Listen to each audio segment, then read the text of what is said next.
Mi nombre es Raúl Mercer, coordino el programa de Ciencias Sociales y Salud de Flaxo, Argentina, la Facultad Latinoamericana de Ciencias Sociales.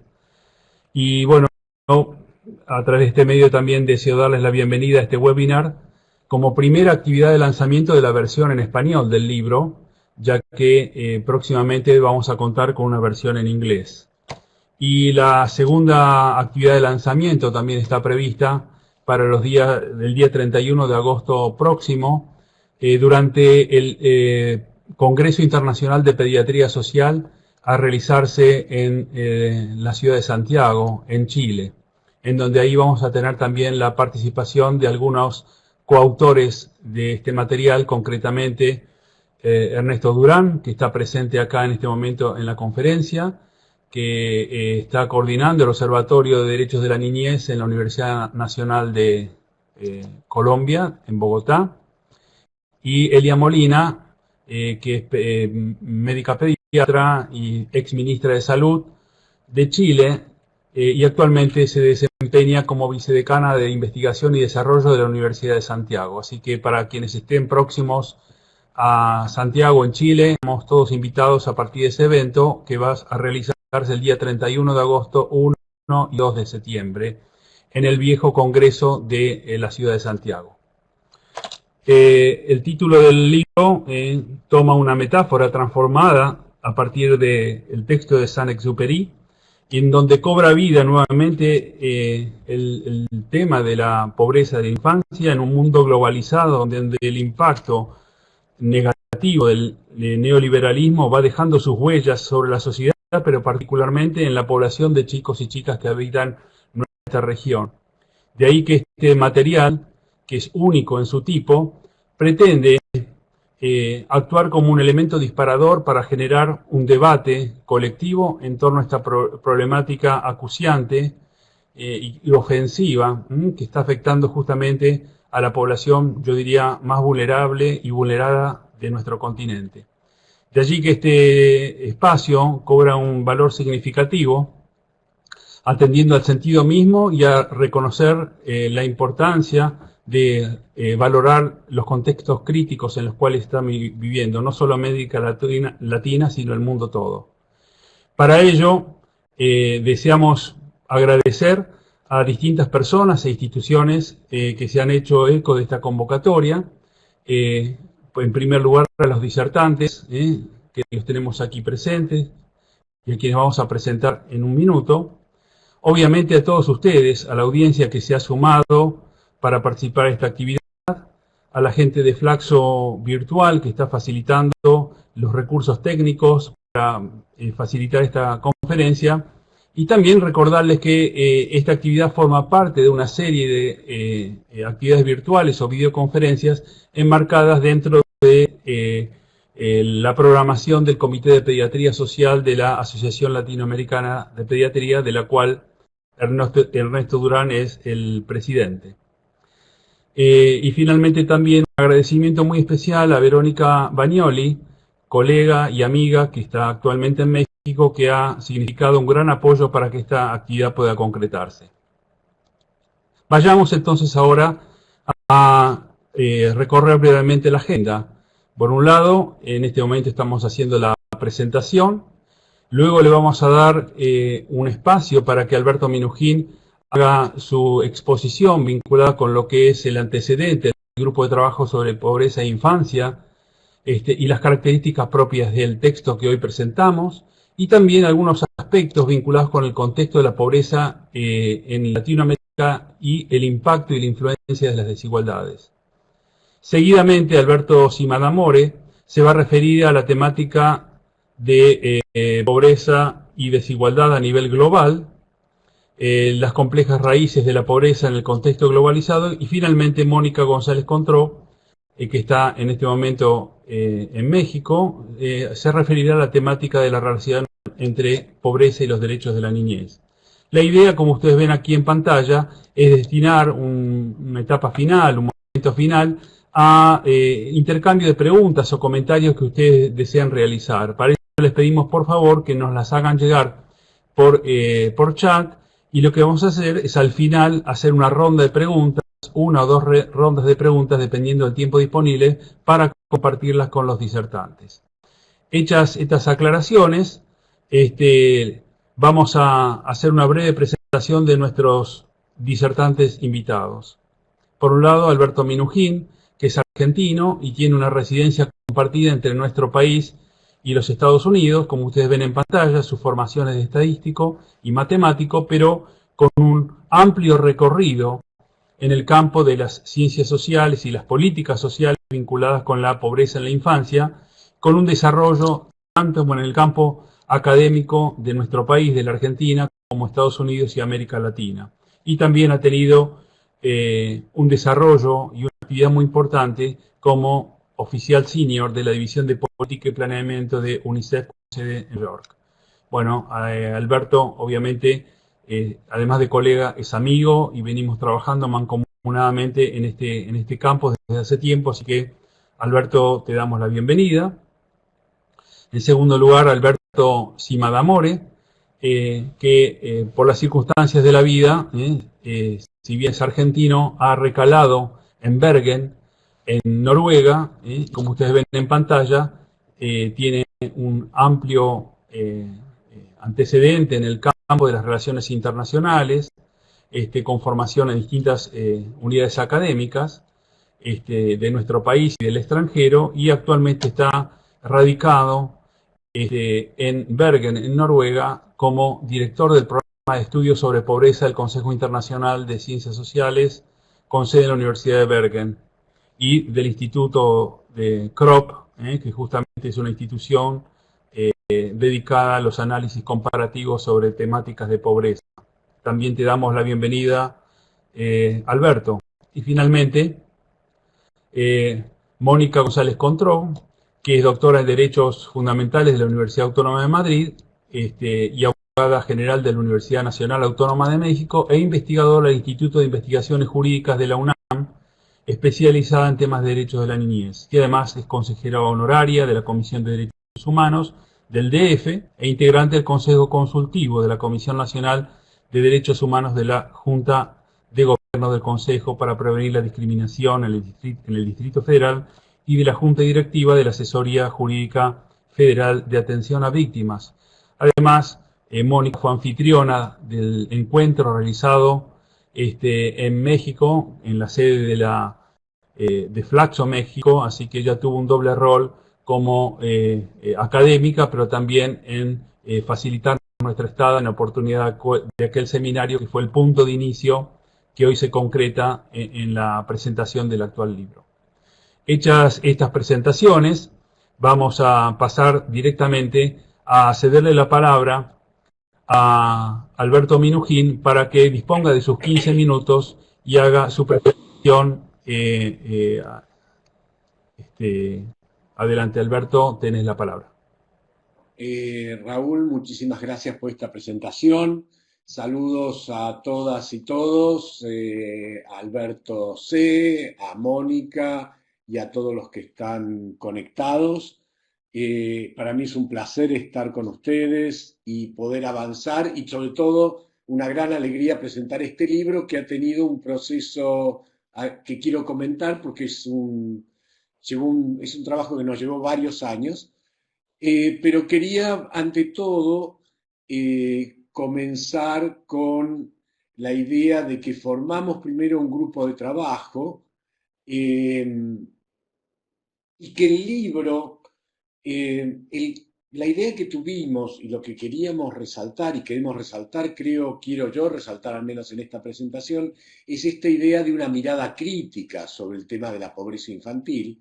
Nosotros en esto quisimos visibilizar el tema de pobreza infantil, que de alguna manera por muchos años ha estado invisible, a pesar de que la vemos todos los días. Todos los que estamos tanto en las ciudades como fuera de las ciudades vemos la situación en que están las familias, pero sobre todo vemos la situación en la que están los niños, y hay muchos de las situaciones que no vemos, porque hay millones de niños que no alcanzan ni siquiera a pasar los primeros meses de vida.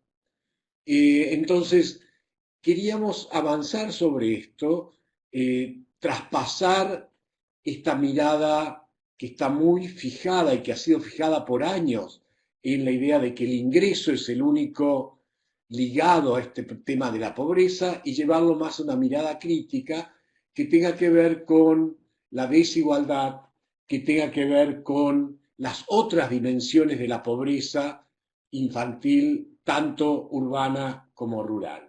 Yo quiero comentar que a lo largo de esta presentación van a ver una serie de eh, ilustraciones que es de Antonio Berni. Antonio Berni ha sido un pintor argentino muy reconocido mundialmente y que hizo una serie que se llama Juanito Laguna, que ven acá a la derecha, y que refleja muy fuertemente lo que es la pobreza urbana, a la cual me voy a referir hacia el final.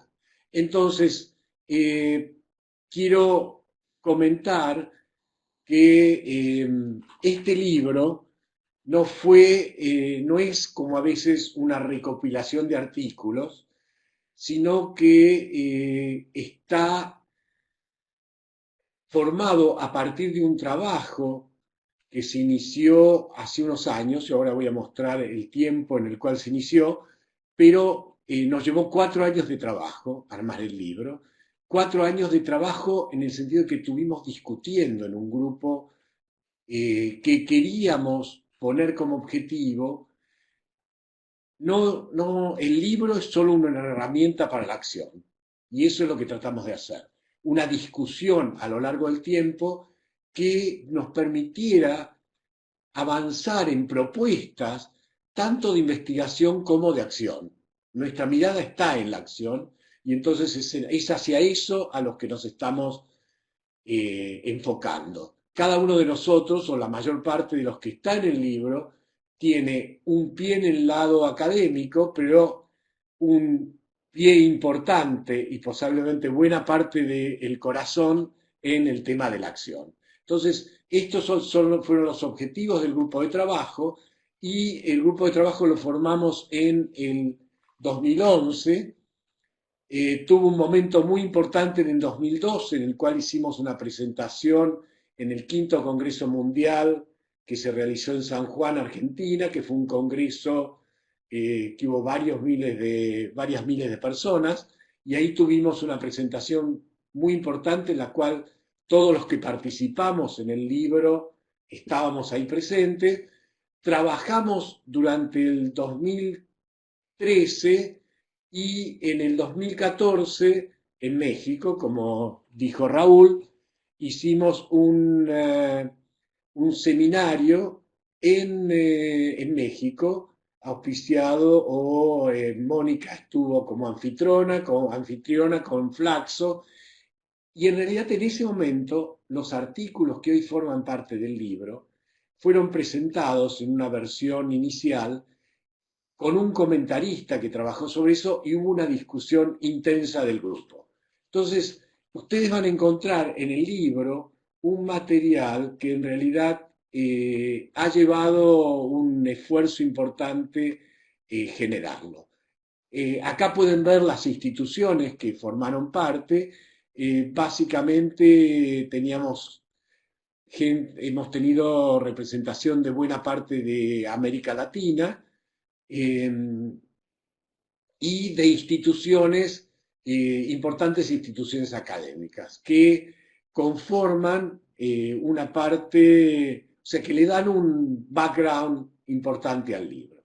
Entonces, el libro, para ir ya a esto, tiene una introducción en el cual nos hemos esforzado por mencionar cuáles son los puntos paradigmáticos de discutir para tener esta visión crítica y compartida, y a veces no compartida, porque hemos tenido amplias discusiones, pero queríamos potenciar una mirada que retome la tradición de América Latina en temas sociales, que tenemos una amplísima tradición, en temas de infancia y en política. y la experiencia que tenemos en este tipo de cosas. Entonces, esta tradición de América Latina se refleja, o tratamos de que se refleje a lo largo del libro. El libro tiene tres grandes secciones. Uno, cuál es el contexto y las medidas y qué es el tema de política y de pobreza infantil y de desigualdad en América Latina. Después pasamos a las políticas y finalmente a casos específicos de cuidado y nos referimos al tema de inequidades. El marco general de referencia, que es lo que ustedes van a poder encontrar en la introducción, nos hemos centrado en el tema de justicia social, que refleja estos ejes tan importantes que tienen que ver con la redistribución, con el reconocimiento y la inequidad que tiene que ver con esto, y la representación, que en el tema de la infancia es un tema central, porque los niños no han sido tomados, a pesar de que todo el tiempo hablamos de la participación, de cómo hacerlos presentes, de que estén presentes. Las familias no son tomadas en cuenta y mucho menos los niños, que como sabemos no votan, no tienen un partido político que los represente.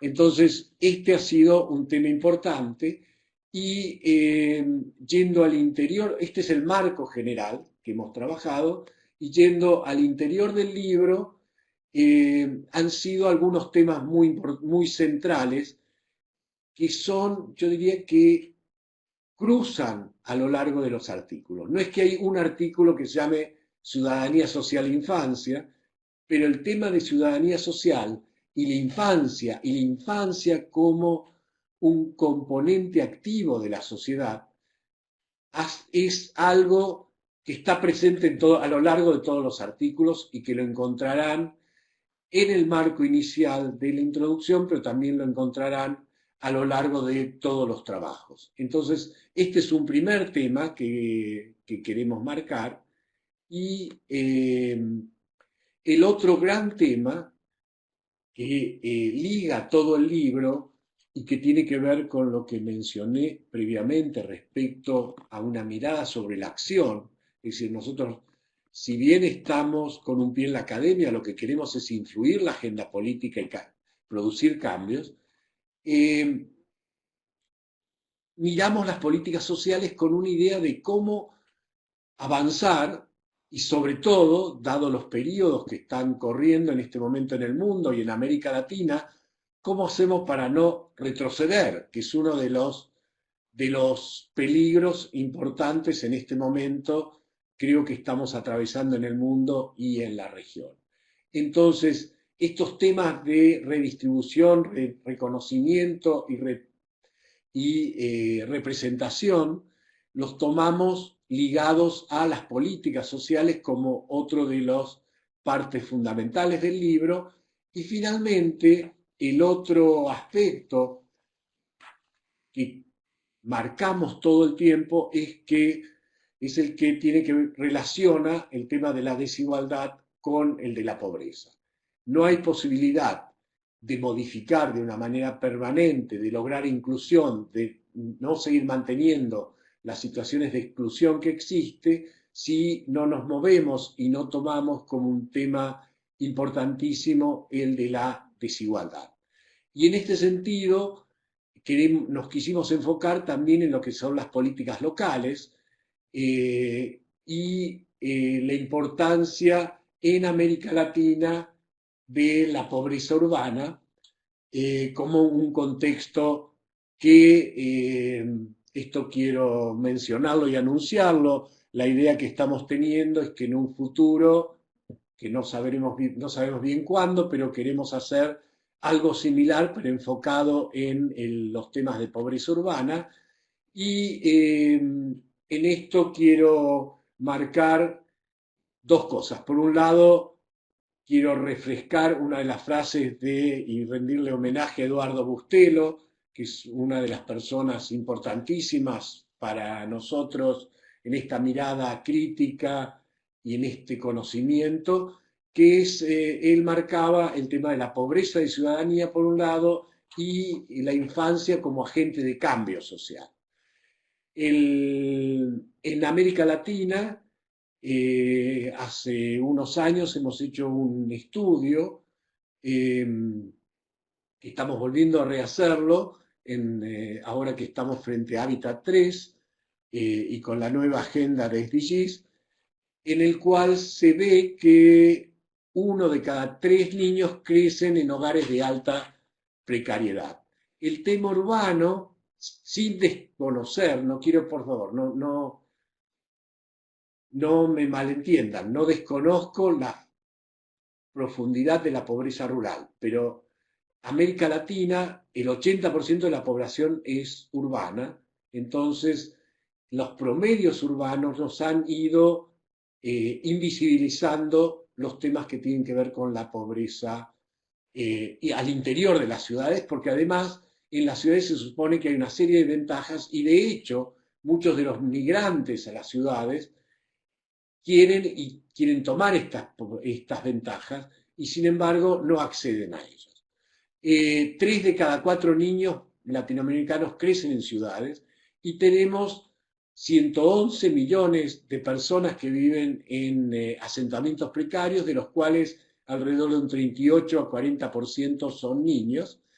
Y entonces solo combatiendo estas inequidades es posible romper este círculo vicioso de la pobreza. Entonces, para no extenderme más y mantenerme en los 15 minutos, quiero decirle que hay 5 temas al cual primero agregaría esta idea como tema cero y central, es que la pobreza, sin mirar la inequidad y sin mirar la acción en estos dos campos, nunca la vamos a poder sobrellevar. Creemos también que la agenda urbana es necesario repensarla en términos de quiénes son los agentes y con esta idea de que lo que es bueno para la infancia es bueno para la sociedad. Si miramos las ciudades desde ese punto, vamos a tener mejores lugares y mejores hábitats para todo. Claro que esto está dentro de un contexto difícil macroeconómico que no podemos desconocer y que es donde también tenemos que actuar. Y con esto quiero decir que tiene que ver con los temas de cómo está distribuida la riqueza, cómo está armado el tema de los impuestos, de los flujos ilegales de divisas y todos estos temas macroeconómicos que hacen fundamentalmente a la posibilidad de un cambio. Entonces, reformular las discusiones sobre las ciudades, posiblemente el Hábitat 3 nos ayude para esto y los SDGs, los metas para el 2030. Necesitamos mejores evidencias. Se ha mejorado mucho, pero cuando vamos a tomar datos, y en esto hemos hecho con Equidad para la Infancia, estamos haciendo un trabajo importante en las ciudades de América Latina, hemos hecho 7 ciudades en Colombia, estamos ahora trabajando en Lima, en Recife, en Córdoba, Argentina, en conexión con Fundación Corona, Fundación Banlier, Cómo Vamos, Ciudades Sustentables, mirando la acción local, pero cuando vamos a buscar datos, sigue siendo un tema complicado. Mecanismo de Contraloría Social y Participación es el otro, programas efectivos es el siguiente, y finalmente, el último punto, y con esto dejo el paso a mi amigo Alberto Simadamore, tenemos que actuar políticamente. Todo esto está dentro de la política y es parte de la política. No es el tema técnico, como es el de hacer mejor información, sabemos cómo hacerlo. La mayor parte de los temas a resolver tienen que ver con una acción política sostenida. Entonces, con esto, y luego retomaré si hay preguntas, le paso la palabra a Raúl y Alberto Simagamore. Gracias a todos.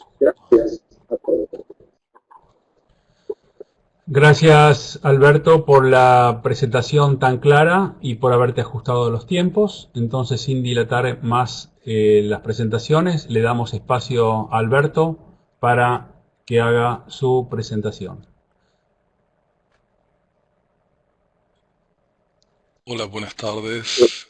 Bueno, buenas noches para mí, buenos días y tardes para otros en otras partes del mundo. Alguien tiene el micrófono abierto, por eso siento mucho eco, supongo, pero de cualquier manera, creo que esto es un enorme placer para mí volver a las aulas de Flaxo, que sea virtualmente, por las que pasé en la década del 80 para hacer una maestría, así que es un triple placer en este caso. Bueno, les agradezco a Raúl, a los organizadores y a los compañeros que están acá en esta mesa por invitarme a participar del lanzamiento de este libro que ciertamente es muy importante. Lo ha sido desde el origen, desde el seminario que mencionó Alberto, ha sido importante, a eso me refiero, puesto que abarca uno de los grandes temas de investigación en el área de estudios de la pobreza infantil.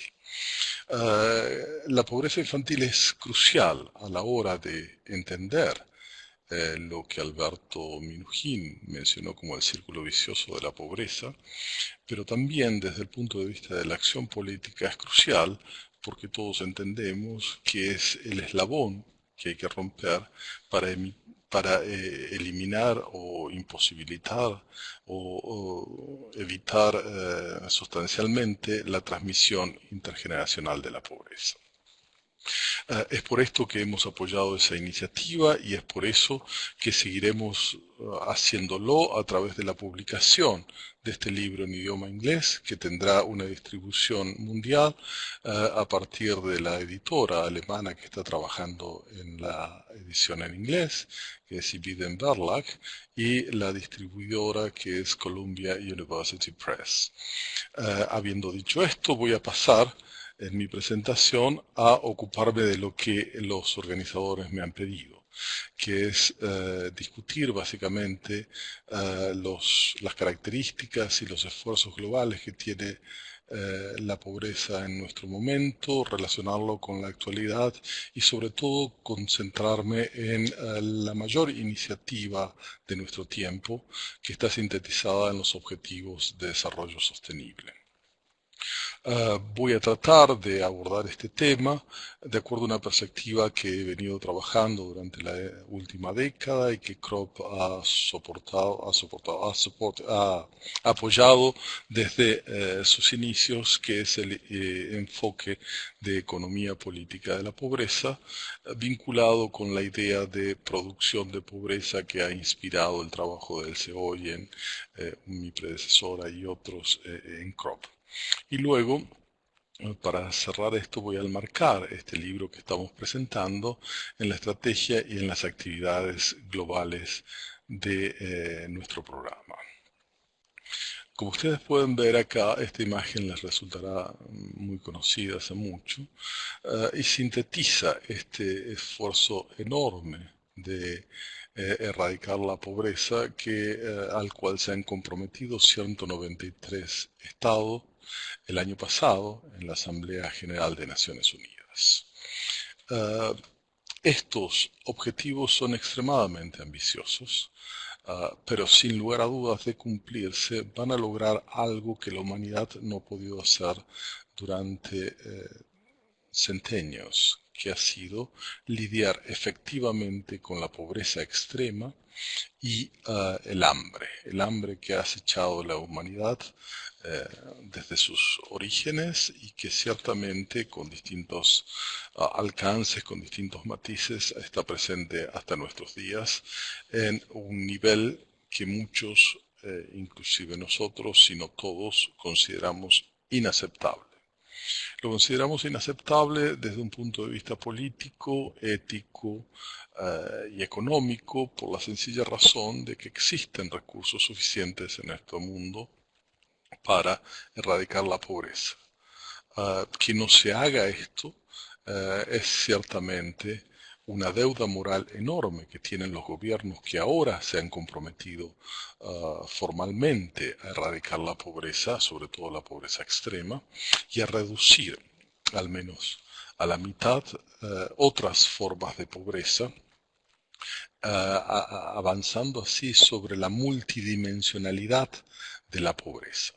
Esto ciertamente ha sido un logro de las Naciones Unidas, incluir esta visión multidimensional de la pobreza al establecer que las distintas definiciones nacionales de pobreza serán adecuadamente tratadas, esperemos que esto sea así, por los distintos gobiernos, para reducir a la mitad para el año 2030. Como ustedes ven, hay una serie de metas que, debido a razones de tiempo, dado que empecé a las 17:33, no tendremos para desarrollar, pero la idea es que estamos ante un momento muy especial en la historia del desarrollo, y estamos en un momento muy especial. Y esto es quizás el marco más adecuado que ha tenido la elaboración de este libro, que, como muy bien Alberto Minujín ha señalado, es un esfuerzo de mucho tiempo que ha involucrado a muchas personas y muchas instituciones. En este sentido, Flaxo México, Flaxo Buenos Aires, Equidad para la Infancia, la UNAM y las distintas instituciones que ustedes vieron en las placas anteriores, hemos decidido ponerle el hombro a esta iniciativa que tiene una pata en América Latina, pero que CROP se ha comprometido a generar otras patas en otras partes del mundo. Y hemos venido cumpliendo en el sentido de que este pasado mes de mayo organizamos en Nigeria, uno de los grandes países africanos con una cantidad de pobreza que es quizás desconocida para algunos países de América Latina, pero hemos organizado con UNICEF, la Organización Internacional del Trabajo, y ECOWAS, que es la organización regional, la organización económica regional del África del Oeste. Hemos organizado un seminario que contó también con el auspicio de Equidad para la Infancia y, por supuesto, de otras instituciones vinculadas a CROP, un seminario que pretende llevar la discusión que hemos iniciado conjuntamente en América Latina, África y luego Asia. ¿Por qué? Porque entendemos que el tema de pobreza está viviendo una particular tensión en este momento, y sobre todo todos aquellos que tenemos una mirada crítica a este fenómeno tenemos que reaccionar frente a estas enormes iniciativas de una manera constructiva, que es lo que voy a tratar de hacer a continuación. Pero esta mirada crítica nos obliga a analizar el discurso oficial. Si ustedes han estado leyendo, siguiendo, como lo hemos hecho nosotros, el discurso oficial, esto es, el discurso de los gobiernos de Naciones Unidas, de los distintos organismos de Naciones Unidas encargados de medir, de definir, de analizar la pobreza y de canalizar una enorme cantidad de dinero para erradicar la pobreza o aliviarla en algunos casos, en la mayoría diría yo. Este discurso se caracteriza por un optimismo muchas veces infundado. Pero en la placa que ustedes están viendo, que ha sido extraída a partir de recursos obtenidos en sitios oficiales de Naciones Unidas y sobre todo los reportes oficiales sobre los objetivos del milenio, vemos claramente que el predecesor a los objetivos, el programa predecesor a los objetivos de desarrollo sostenible, esto es los objetivos del milenio, ha sido calificado como la experiencia más exitosa en la lucha global contra la pobreza a lo largo de toda la historia de la humanidad. Esto lo ha dicho Ban Ki-moon, repetidamente ha sido reproducido y ha constituido algunos de los grandes titulares de los diarios más importantes del mundo. En este mismo sentido y con los mismos tonos optimistas, se difundió masivamente que la meta de reducción de la pobreza había sido alcanzada ya en 2010. Esto ha sido también reproducido y reproducido hasta el hartazgo, oscureciendo un poco la realidad que dio paso a la aprobación de los objetivos de desarrollo sustentable. ¿Y por qué esto ha sido así? Bueno, como ustedes pueden ver en la próxima placa, ciertamente la pobreza se ha reducido, y se ha reducido gracias al enorme éxito de lo que constituye el caso chino. Acá llamamos el efecto China, en el sentido de que China ha producido en las últimas décadas la mayor reducción de pobreza que se haya registrado en la historia de la humanidad. Para tener una idea, más del 75% de la pobreza que Naciones Unidas dice que se ha reducido, alrededor de 700 millones de personas, según esta placa, ha sido el éxito individual de China. China ha logrado reducir entre 1990 y 2010 el número de pobres en más de 550 millones de personas. Y esto es lo que marca la línea declinante de la pobreza, no solamente en China, sino también en Asia del Este y el Pacífico. Ustedes ven la similitud de las líneas y de las tendencias, y esto es lo que se llama el efecto China. Pero desde una mirada crítica nosotros necesitamos observar lo que está pasando con las líneas azules y celestes acá, que es ciertamente un indicador muy claro de que la pobreza está creciendo en los lugares donde es más dura, está más concentrada y es más estructural. En los países de menores ingresos y sobre todo en África subsahariana. La pobreza de hecho ha crecido en términos absolutos en esa zona, y esto es algo que no aparece claramente en el discurso oficial y es donde todo observador crítico necesita concentrarse. El éxito de China, que ciertamente es muy importante, no puede obscurecer esta realidad que afecta a distintas partes del mundo. Claramente la CEPAL y otros organismos y otros estudios que siguen esta perspectiva crítica han señalado las dificultades que ha tenido y tiene nuestro continente latinoamericano para reducir la pobreza estructural. Es decir, tenemos que lidiar desde el punto de vista teórico, analítico y de la acción, como se mencionaba antes, con esta realidad estructural que no es lo que nos están mostrando los organismos internacionales y los gobiernos a escala global.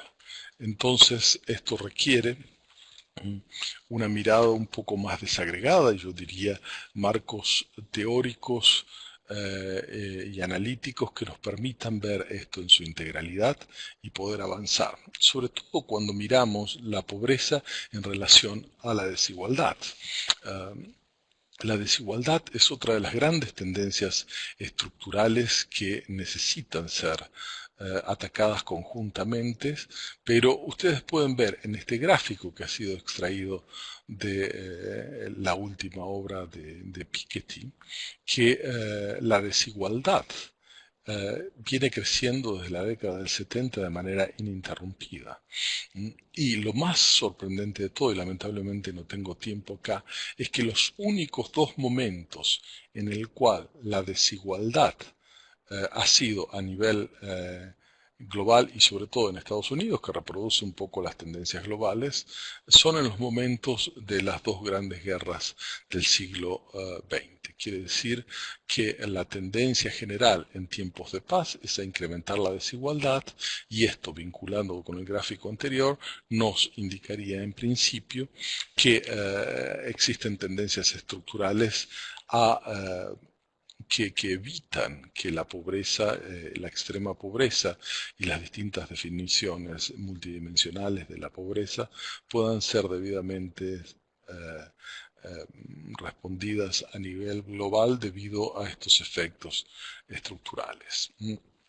Estos gráficos muestran también que, por ejemplo, en el estado más poderoso que ha conocido la historia de las relaciones internacionales, en el caso de Estados Unidos, la pobreza se ha mantenido más o menos al mismo nivel entre 1967 y 2012, a pesar de que Truman le declaró formalmente la guerra contra la pobreza, y que existieron a partir de todo el New Deal y administraciones sucesivas políticas bastante, yo diría, bastante consistentes, en algunos casos inconsistentes en algunos otros, de lucha contra la pobreza. No obstante, la medida oficial de la pobreza en Estados Unidos se mantiene, mostrando las resistencias estructurales que hay en las economías y en las sociedades centrales y subdesarrolladas en el tema de la pobreza. Y esto está sin lugar a dudas relacionado con los problemas de desigualdad que uno puede ver, y la concentración, por otra parte, de la riqueza que se puede observar en el gráfico siguiente. En este sentido, nos vemos en la obligación de tratar de encontrar algunos enfoques que nos permitan, por un lado, entender cuáles son estas fuerzas estructurales que producen y reproducen ininterrumpidamente la pobreza, por un lado, y por otro lado hacen muy difíciles que que las políticas que se implementen sean todo lo efectivas que se quiere. Kropp y yo particularmente hemos estado trabajando en distintos momentos, en distintas áreas del mundo, estos temas, y estas portadas que ustedes ven aquí contienen trabajos que intentan moldear algunos enfoques integrados desde una perspectiva crítica, para entender en primer lugar, y segundo lugar, accionar sobre la pobreza. Este cuadro que está acá, y agradezco a Raúl que me haya dado el tiempo y me haya ayudado a presentar esta placa debidamente, muestra lo que llamamos el enfoque integrado de economía política para entender cómo se produce la pobreza. Y es a mi juicio que el problema estructural está dado por esta ecuación fundamental de la economía política, que involucra a las dos principales estructuras que conocemos en las ciencias sociales y en la política, que son el Estado y el mercado. Si bien es cierto que a nivel estatal, a nivel nacional, existe la posibilidad de combatir la pobreza de alguna manera. De hecho, hay experiencias históricas como la de Noruega, que ha sido el país más atrasado y más pobre de Europa, y en 4 décadas logró ser no solamente el país más desarrollado de Europa, sino del mundo. En términos de desarrollo humano, vemos que hay, como decía, hay experiencias nacionales que muestran que la pobreza puede ser exitosamente erradicada. Pero claro, esto se explica a nivel nacional por la existencia del Estado, esta estructura que es la contraestructura, yo diría, del Estado, del mercado, que permite hacer esto. ¿Por qué? Porque el mercado asigna los recursos de una manera que distinta, radicalmente distinta a la cual la hace el Estado. Y esto tiene que ver con los principios ordenadores que ustedes ven aquí, y ahora no tengo tiempo de explicar, pero de hecho lo que les quiero mencionar es que existen a nivel nacional al menos las posibilidades teóricas y empíricas de luchar exitosamente contra la pobreza. Ahora, a nivel global, que esta es la gran empresa que estamos presenciando, tenemos un problema estructural y que ustedes van a encontrar acá en lo que llamamos los diferentes principios ordenadores que existen a nivel internacional. Y es el principio ordenador por excelencia acá es la anarquía, que no significa caos como en el lenguaje normal, sino técnicamente para las relaciones internacionales esa ausencia de un superior común con el monopolio del uso legítimo de la fuerza. Esto no existe en las relaciones internacionales, al menos formalmente, a pesar de que existen diferenciales de poder, pero la anarquía que existe tanto en el mercado internacional como en el mercado internacional como en la comunidad internacional dificulta la implementación de límites, si ustedes quieren regulaciones, a la distribución de recursos que hacen los mercados sin intervención estatal. ¿Esto qué quiere decir? Que los mercados tienden a producir desigualdad por cuestiones que no tenemos tiempo de explicar aquí y por consiguiente pobreza también si es que no existe una contraestructura que le ponga límites a esto. Acá uno puede sacar muchas conclusiones naturalmente para el rol de las políticas públicas en la disminución de la desigualdad y en una lucha exitosa contra la pobreza. Ahí está, yo diría, el simiente de una explicación estructural que hemos llamado la economía de la política de la pobreza, tanto a la producción de pobreza como a las posibilidades de reducirlas o erradicarlas. A manera de conclusión, y ya estando en el límite de mi tiempo excedido, yo diría que los estados, definidos como estructuras de gobernabilidad, son parte del problema y también de la solución. Tenemos que concentrarnos en este tema, esto tiene su evidencia empírica detrás y por consiguiente esto es un argumento para enfrentar a la ola neoliberalista o neoliberal que presume que los estados no pueden hacerlo efectivamente.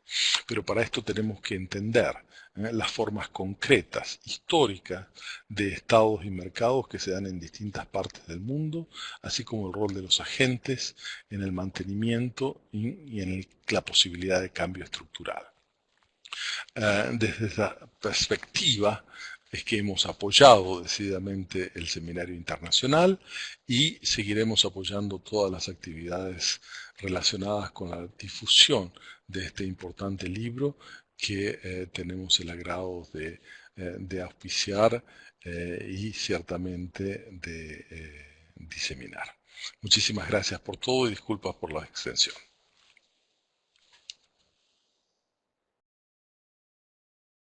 Gracias, Alberto, por tu excelente presentación y también por permitirnos el acceso a la lectura de la problemática de la pobreza desde el contexto global, desde el contexto internacional.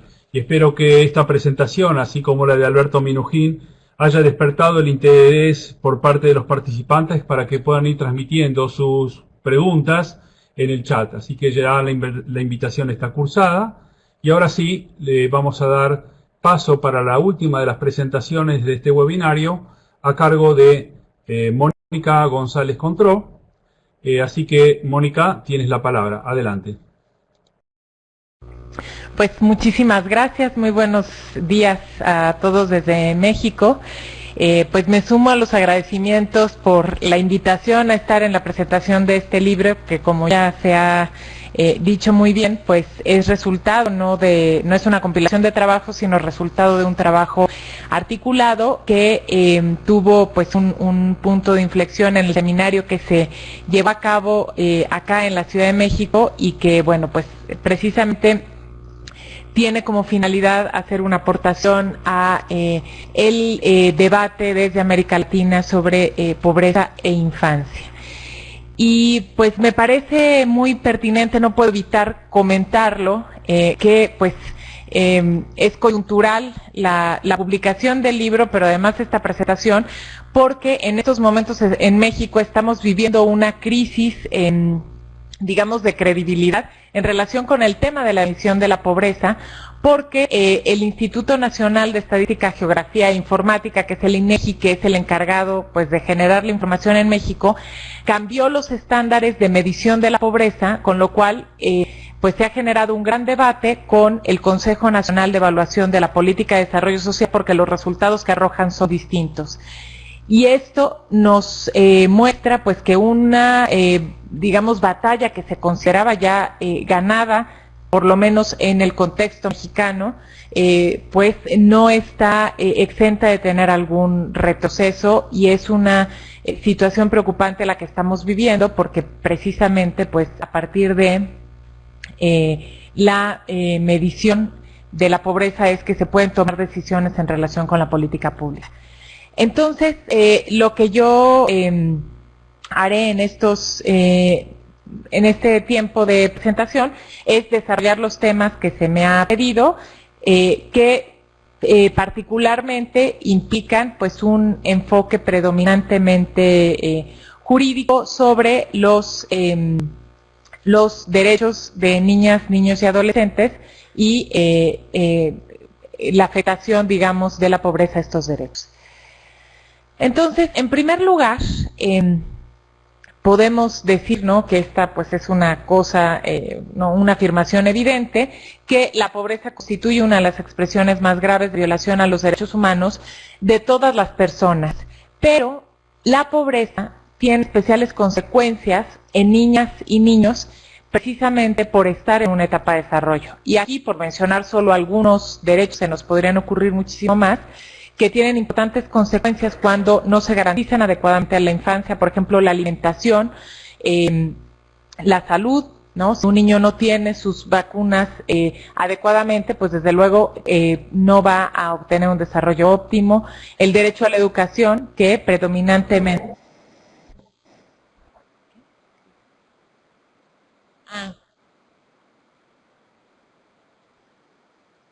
Vale, sí. Aquí detener uso compartido. Mónica, disculpame la interrupción. No se ve tu imagen en la pantalla. Okay. ¿Podrías detener el uso compartido y volverlo a iniciar? Ahora voy. Está compartiendo pantalla. Y es aquí, ¿no? Detener. No ve la presentación de tu imagen.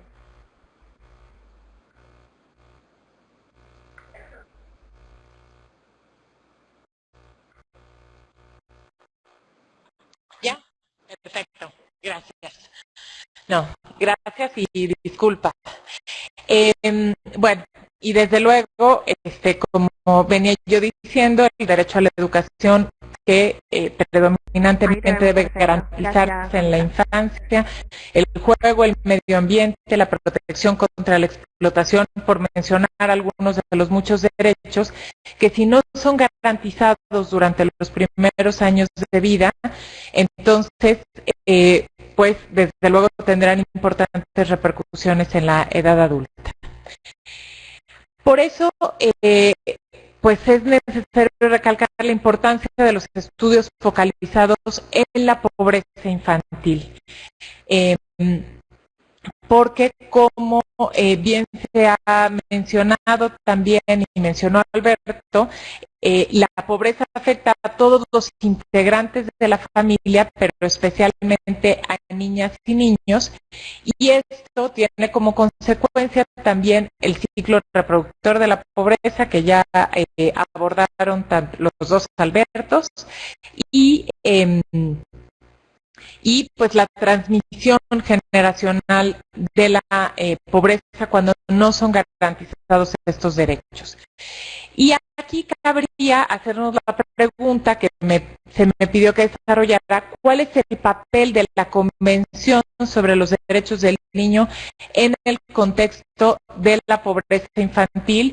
Y más adelante abordaremos de las políticas públicas dirigidas a la combate a la pobreza.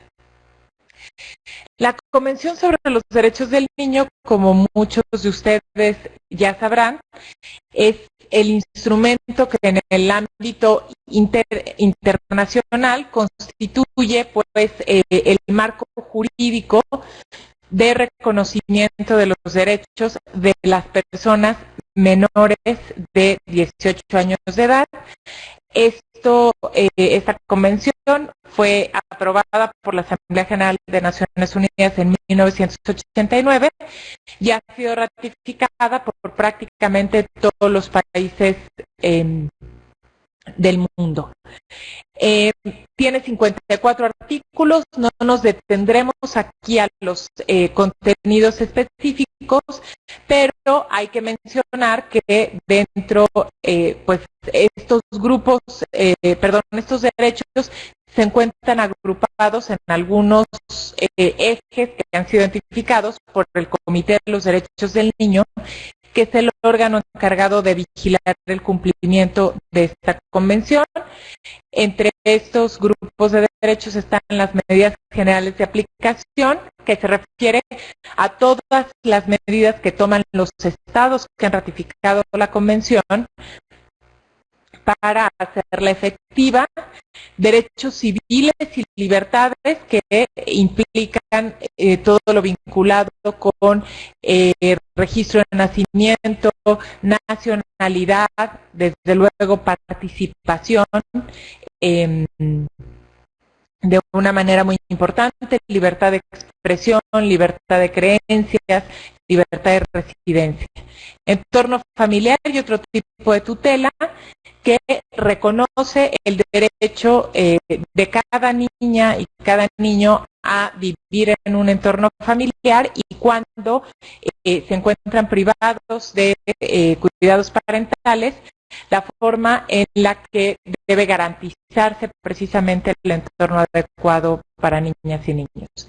Salud básica y bienestar, que se refiere, pues, como es claro, a toda la seguridad social, el acceso a los servicios de salud, a un entorno adecuado. Educación, esparcimiento y actividades culturales, el derecho a la educación, al juego, a la participación en la vida cultural, al acceso a los bienes culturales, y hay todo una serie de artículos vinculados con las medidas especiales de protección que se refieren a los niños que han visto vulnerados sus derechos y que están en condiciones especialmente difíciles, como puede ser niños en conflicto con la ley, niños migrantes y niños en condición de explotación o de pobreza externa. La convención tiene también, y así lo ha reconocido el Comité de los Derechos del Niño, 4 principios rectores que deben constituir los criterios de interpretación para todos los derechos. Y estos 4 principios son: no discriminación, vida, supervivencia y desarrollo, interés superior del niño y participación. La siguiente, por favor. Y entonces, ¿cómo, digamos, se aplica o qué relevancia tiene precisamente la convención en lo relativo a las políticas o pues al combate a la pobreza? La convención es el marco sobre el cual, o el marco de referencia para la aplicación del enfoque de derechos. Y explicaremos ahorita de manera breve qué constituye este enfoque de derechos y cuál es la relevancia precisamente en las políticas públicas dirigidas a la infancia y en concreto al combate a la pobreza. El enfoque de derechos surge en el contexto de los programas de cooperación para el desarrollo en la década de los 70, precisamente para generar un marco conceptual para el proceso de desarrollo humano en la cooperación que se daba en esos momentos entre los países económicamente desarrollados y los países con condiciones económicas precarias. Y constituye el marco conceptual para el proceso de desarrollo humano. Desde el punto de vista normativo, tiene su contexto en el derecho internacional de los derechos humanos, en concreto en el caso de niñas y niños en la Convención sobre los Derechos del Niño, y desde el punto de vista operacional tiene una clara orientación a la promoción y protección de los derechos humanos.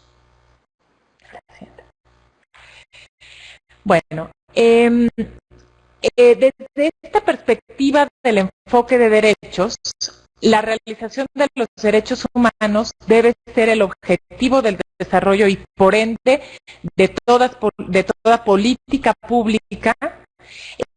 Tiene como uno de sus elementos fundamentales el identificar a los titulares de derechos y a los obligados a garantizarlos, es decir, el derecho con su correlativa obligación, y, como ya habíamos mencionado también, establece que los principios y normas de derechos humanos deben orientar la cooperación al desarrollo. Esto es muy importante porque precisamente elimina la discrecionalidad hace algunos años, la cooperación al desarrollo, pero en esta adaptación que se ha hecho del enfoque de derecho al diseño de políticas internas, la garantía de los derechos humanos es lo que tiene que constituir el objetivo de las políticas públicas y elimina precisamente ese margen de discrecionalidad sobre hacia dónde orientar las políticas públicas.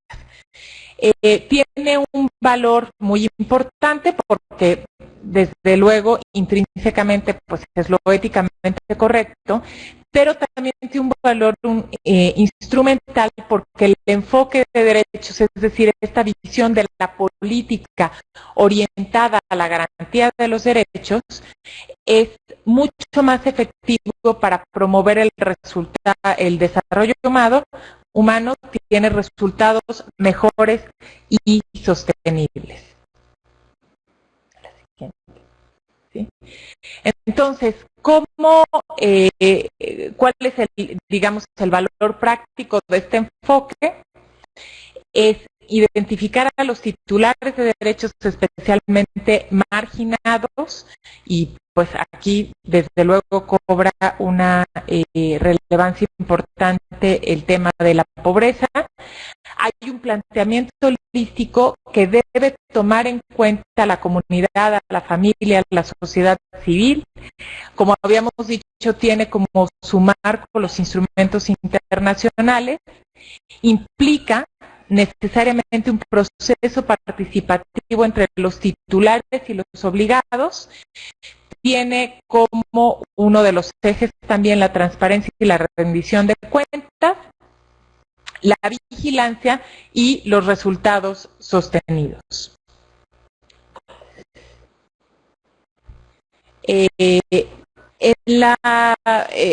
¿Cómo se aterriza esto en los derechos de niñas, niños y adolescentes? En primer lugar, enfoque de derechos dirigido a las políticas públicas dirigidas a niñas, niños y adolescentes implica precisamente tomar como marco la Convención sobre los Derechos del Niño y reconocer a niñas y niños como verdaderos titulares de derechos. Y esto ya hace referencia a Alberto Minujín, precisamente de la emergencia de niñas y niños como titulares de derechos humanos, como sujetos sociales. Implica el paso del enfoque asistencial al enfoque de derechos. Esto en América Latina ha sido desarrollado por muchos autores, es un lenguaje común, hablar que la Convención sobre los Derechos del Niño implica el paso de la situación irregular a la protección integral. ¿Qué quiere decir esto? La situación irregular que implicaba que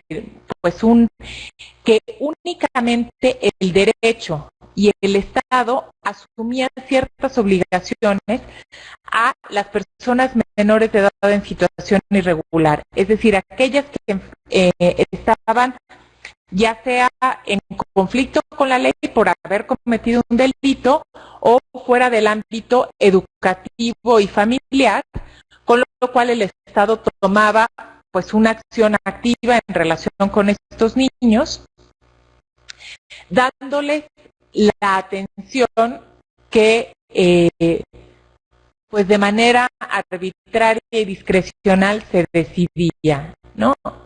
En cambio, la protección integral que surge con la Convención sobre los Derechos del Niño implica que toda actuación pública tiene que tener como enfoque la garantía de los derechos.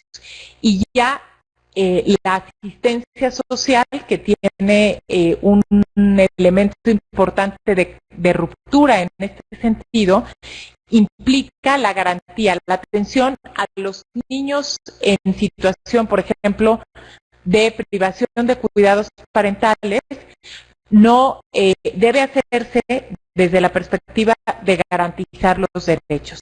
Entonces nos da un marco jurídico mucho más claro, porque la Convención sobre los Derechos del Niño reconoce como titulares de todos los derechos a todos los niños. Entonces, es importante y precisamente en dos ámbitos muy concretos, que es la justicia para adolescentes, no los adolescentes en conflicto con la ley penal y los niños en condición de abandono, ha sido muy claro esta ruptura de una visión de caridad, de que se atendía a los niños de acuerdo pues con quienes estaban a cargo de estas instituciones, a un enfoque de garantía de derechos.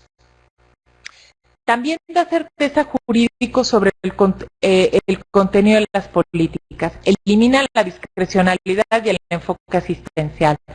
Lo que debe hacer el Estado debe estar necesariamente enfocado a la garantía de los derechos. Parte del reconocimiento de la dignidad del niño como titular de derechos implica la universalidad, indivisibilidad e interdependencia de los derechos, es decir, que no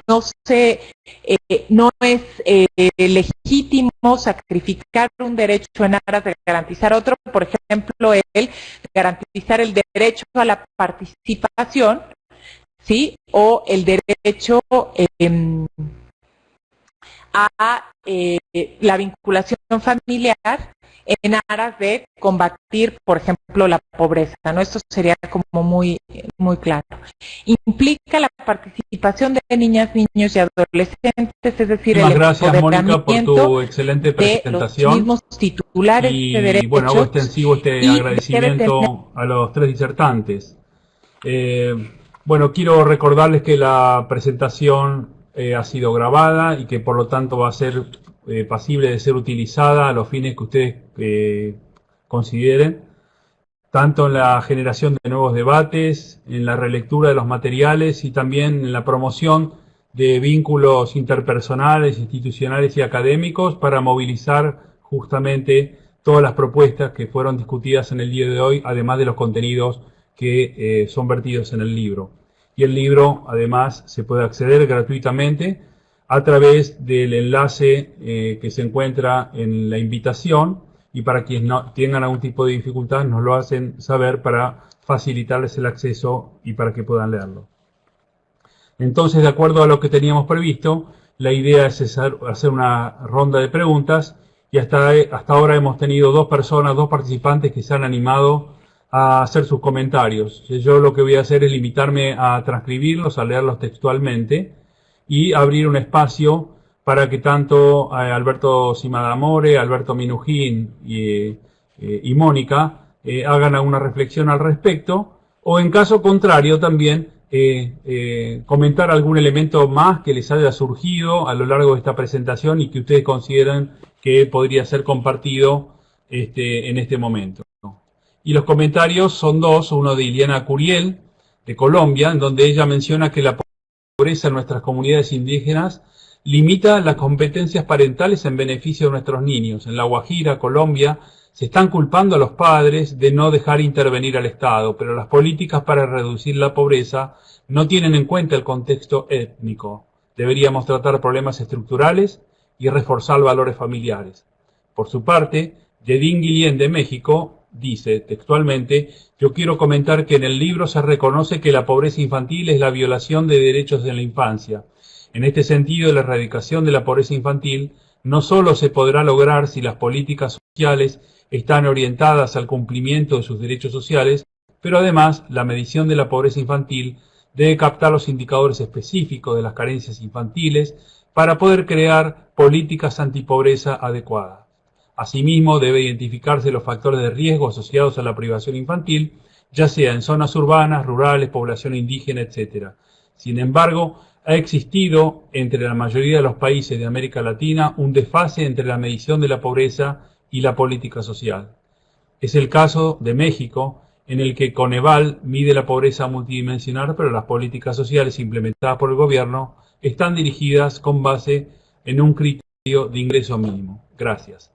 Así que, hechos estos comentarios, le voy a transcribir, o lo mejor dicho, le voy a pasar el micrófono a los disertantes para que puedan hacer sus reflexiones, tanto con respecto a los comentarios recientes como otros que ustedes consideren pertinentes.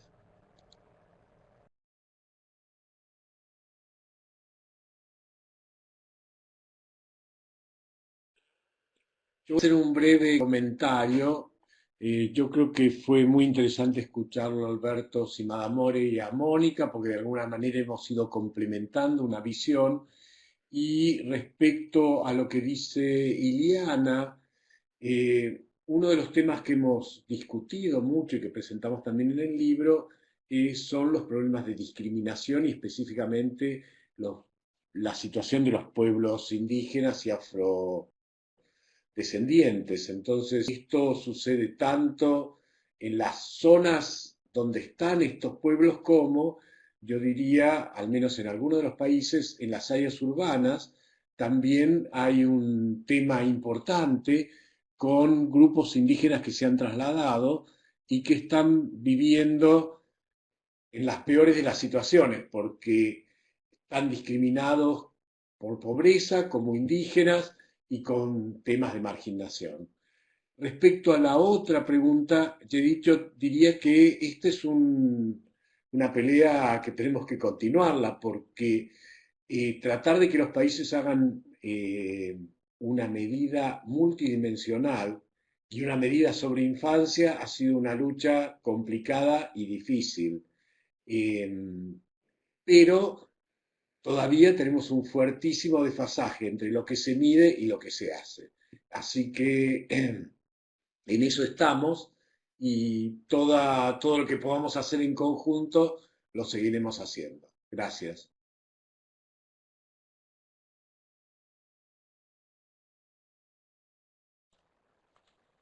Bueno, Supongo que esto va por orden de aparición, así que voy a reaccionar en primer lugar a la pregunta y a los comentarios de Eliana Curiel, que no hacen sino mostrar la complejidad del proceso de deconstrucción de la pobreza.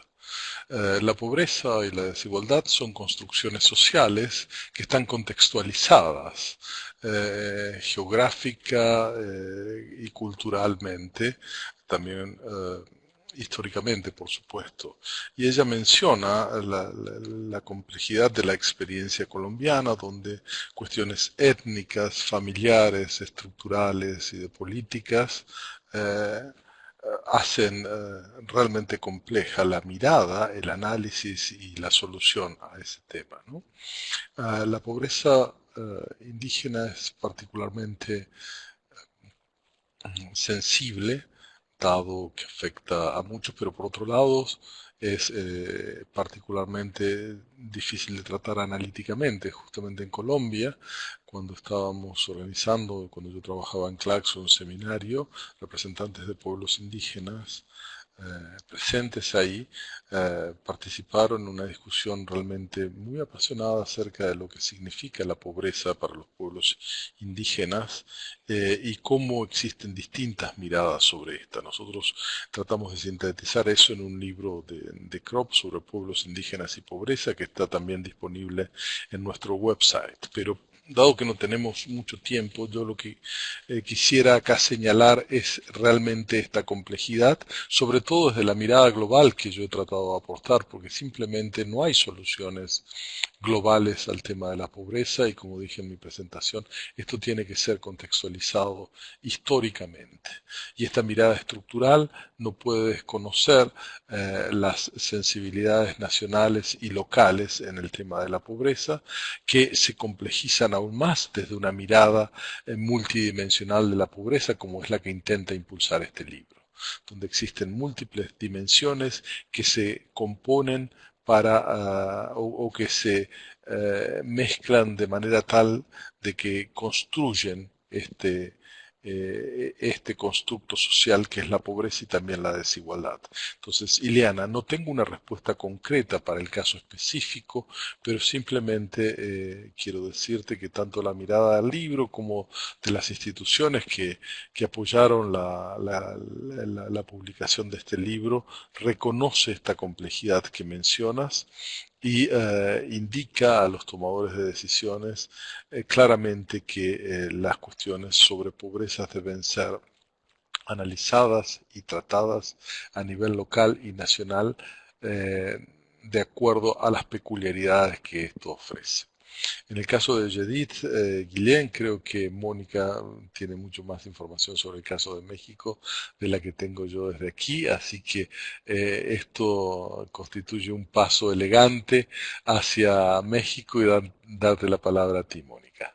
Ha sido un gusto ciertamente compartir esta mesa virtual con ustedes dos, queridos colegas y amigos, y con Raúl también, y agradezco nuevamente la coordinación maravillosa y el entusiasmo que le pone Raúl, así como las preguntas y los comentarios de todos los participantes. Muchas gracias a todos y todas.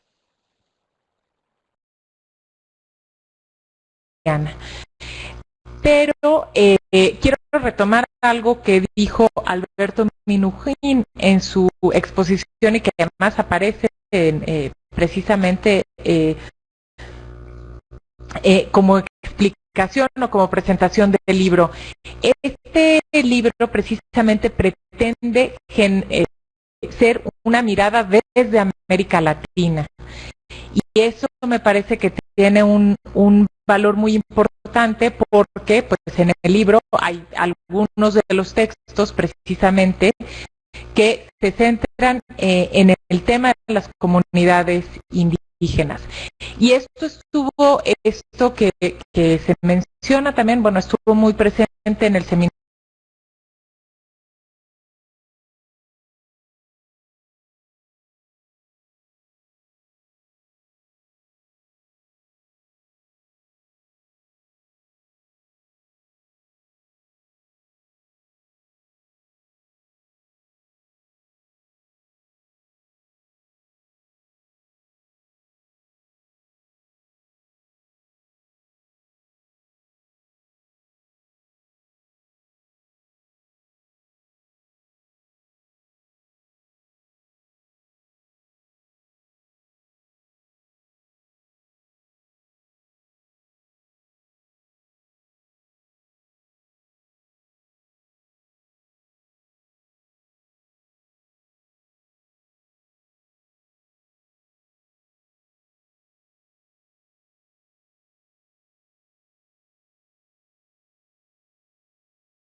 Mónica, discúlpame que te interrumpa, no se te está escuchando. Si nos escuchás, por favor, escribí en el chat.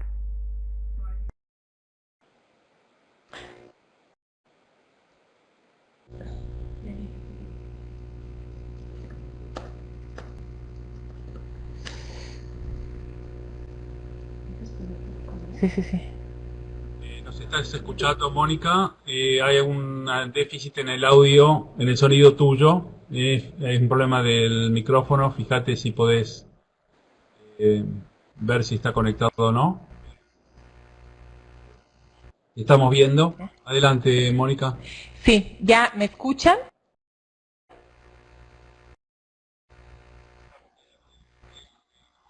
Bueno, no sé hasta dónde quedé, Perfecto. pero de manera muy resumida, ¿no? Con Eliana, justamente yo resaltaba lo que había dicho ya Alberto Minujín y lo que se dice de manera muy clara en la presentación del libro, que esta pretende ser una mirada desde América Latina, que presente una postura crítica y que precisamente se contextualice en todas las realidades de las pobrezas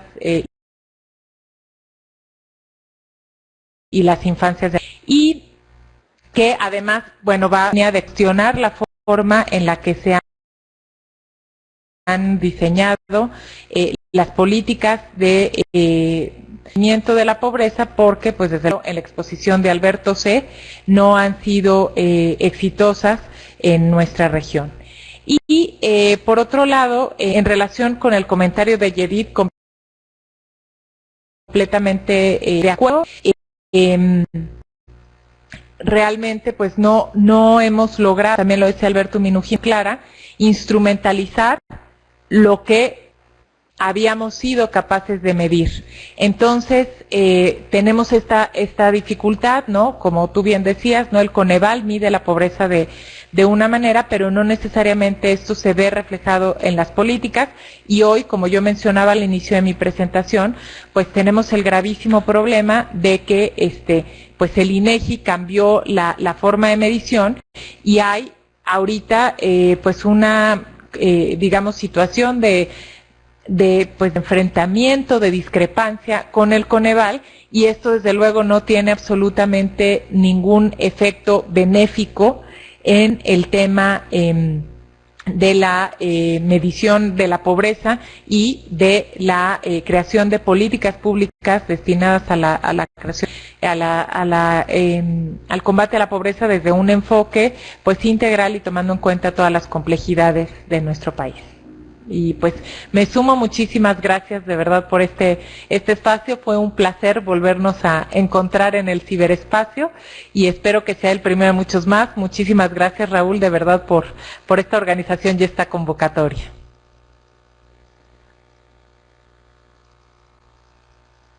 Bueno, gracias a ti, Mónica. Estamos excedidos con los tiempos y llegó lamentablemente el horario de cierre. Y esta cuestión del cierre es una cuestión figurativa porque bajo ningún punto de vista pretendemos que este diálogo se cierre ni nada que se le parezca. Es simplemente una apertura, es una invitación al diálogo y es una vez más una forma de generar canales de reciprocidad y de comunicación en temas en donde las fronteras no existen. Porque cuando hablamos de los derechos de la infancia, cuando hablamos de la pobreza, obviamente es un tema que nos afecta a todos como sociedad y aparte a todo el mundo, porque estamos discutiendo cuestiones que hacen a nuestra sustentabilidad en un mundo cada vez más hostil, cada vez más violento y cada vez más injusto. Y en este sentido algunos también consideran que la pobreza es una expresión de violencia, y más si estamos hablando de los niños.